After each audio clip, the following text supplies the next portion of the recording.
Assalamualaikum warahmatullahi wabarakatuh.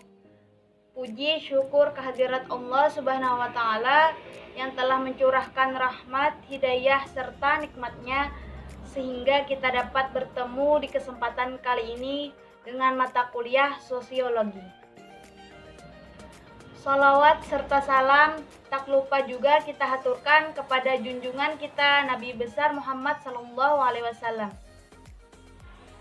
Di kesempatan kali ini, kami dari kelompok 10 yang beranggotakan yang pertama Astuti Pegiani, yang kedua Fatimahuz Zahra, yang ketiga Kamariah, yang keempat Nekmawati, yang kelima Selvi Amelia, yang keenam Ulia Ulfa. Kami akan membacakan materi tentang sejarah sosiologi dan perkembangannya.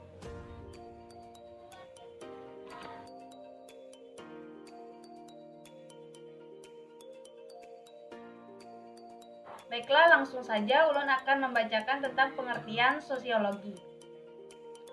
Istilah sosiologi ini pertama kali diperkenalkan oleh Auguste Comte, yang kemudian dikenal sebagai Bapak Sosiologi Dunia. Auguste Comte mengatakan jika sosiologi merupakan ilmu yang menggunakan masyarakat sebagai objeknya. Sebenarnya, sebelum Auguste Comte menggagas tentang sosiologi, Ibnu Khaldun yang merupakan tokoh pemikir Islam telah memperkenalkan kajian tentang masyarakat sekitar tahun 1332. Namun, memang kajian tentang sosiologi secara umum dan lengkap dibahas oleh Auguste Comte. Sosiologi sebagai ilmu tentang masyarakat, sejumlah ilmuwan berusaha menjelaskan adanya hubungan antar manusia dan perilaku sosial, budaya melalui kehidupan bermasyarakat, dan yang sekarang dikenal sebagai ilmu sosiologi. Di Ethiopia, pertama kali terjadi pemikiran terhadap konsep masyarakat yang lambat laun melahirkan ilmu yang dinamai sosiologi tersebut.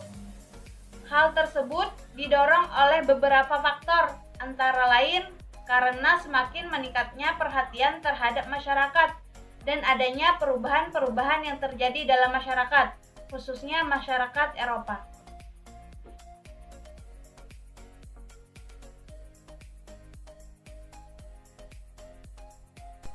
Sosiologi lahir pada abad ke-19, yaitu pada saat transisi menuju lahirnya masyarakat baru yang ditandai oleh beberapa peristiwa atau perubahan besar pada masa tersebut.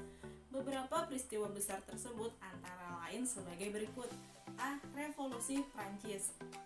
Perubahan masyarakat yang terjadi selama revolusi politik luar biasa, baik bidang ekonomi, politik, dan sosial budaya. Adanya semangat liberalisme muncul di segala bidang seperti penerapan dalam hukum dan undang-undang.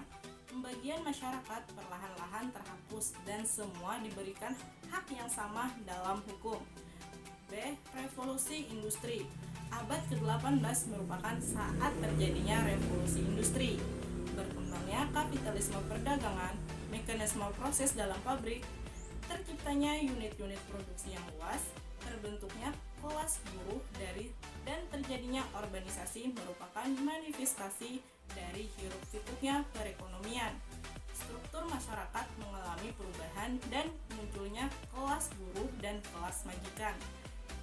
Dengan kelas majikan yang menguasai perekonomian semakin melemahkan kelas buruh sehingga muncul kekuatan buruh yang bersatu membentuk perserikatan.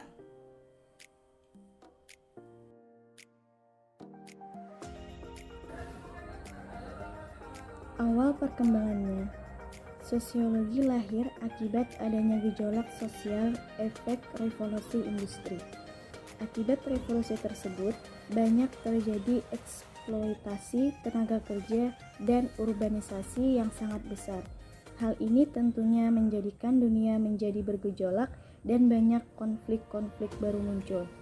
Dari sinilah peran ilmu pengetahuan dibutuhkan untuk memberikan pengamatan serta pengalaman kepada masyarakat yang kemudian dikemas dalam rancangan ilmu sosiologi. Pada abad ke-19, muncul banyak sekali konflik di dunia yang mengakibatkan perubahan sosial terjadi secara besar-besaran. Terlebih pada tahun 1798, terjadi revolusi industri di Prancis yang menimbulkan banyak kekhawatiran di tengah-tengah masyarakat.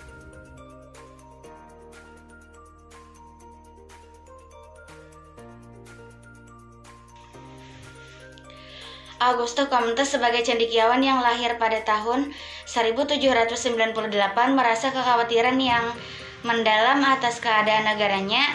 Puncak kekhawatirannya saat terjadi revolusi Prancis yang banyak menimbulkan seolah memberikan arah pada sikap anarkisme di dalam kehidupan masyarakat.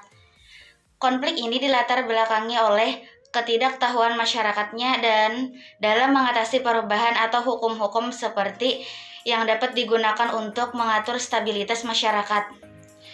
Atas dasar tersebut, Auguste Comte merancang instrumen penelitian yang digunakan untuk mempelajari perilaku masyarakat.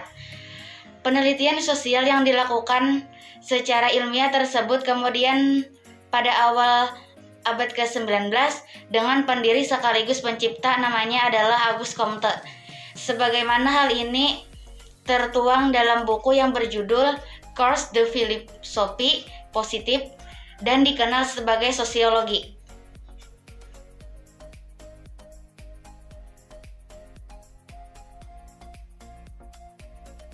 Sebelum terjadinya gejolak pada Perang Dunia Kedua, perkembangan pengertian sosiologi di Indonesia hanya dijadikan sebagai kajian keilmuan yang biasa.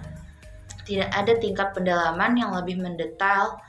Namun, setelah kemerdekaan Indonesia berhasil diraih, yaitu pada tahun 1945, sosiologi menjadi cabang ilmu yang banyak diperbincangkan di kalangan masyarakat. Sebagai bentuk awal penerapannya, ilmu yang satu ini pertama kali digagas menjadi mata kuliah yaitu di Universitas Gadjah Mada, tepatnya pada Fakultas Ilmu Sosial dan Politik. Pada saat itu, dosen yang pertama kali yang menyampaikan mata kuliah tentang sosiologi ialah Sunarjo Kolopaking pada tahun 1948.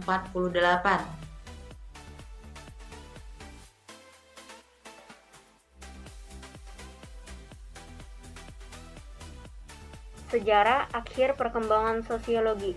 Sejarah akhir perkembangan ilmu sosiologi sebagai ilmu pengetahuan adalah munculnya paradigma bahwa pembangunan yang ada di dalam perkembangan suatu negara bukan hanya diukur dalam pembangunan infrastruktur atau pembangunan SDA, akan tetapi yang jauh lebih penting adalah pembangunan dalam SDM, sumber daya manusia. Dengan posisi tersebut, sosiologi sebagai ilmu pengetahuan pada akhirnya memberikan solusi atas permasalahan yang terjadi. Salah satunya dengan memberikan berbagai cabang dalam ilmu pengetahuan sosiologi.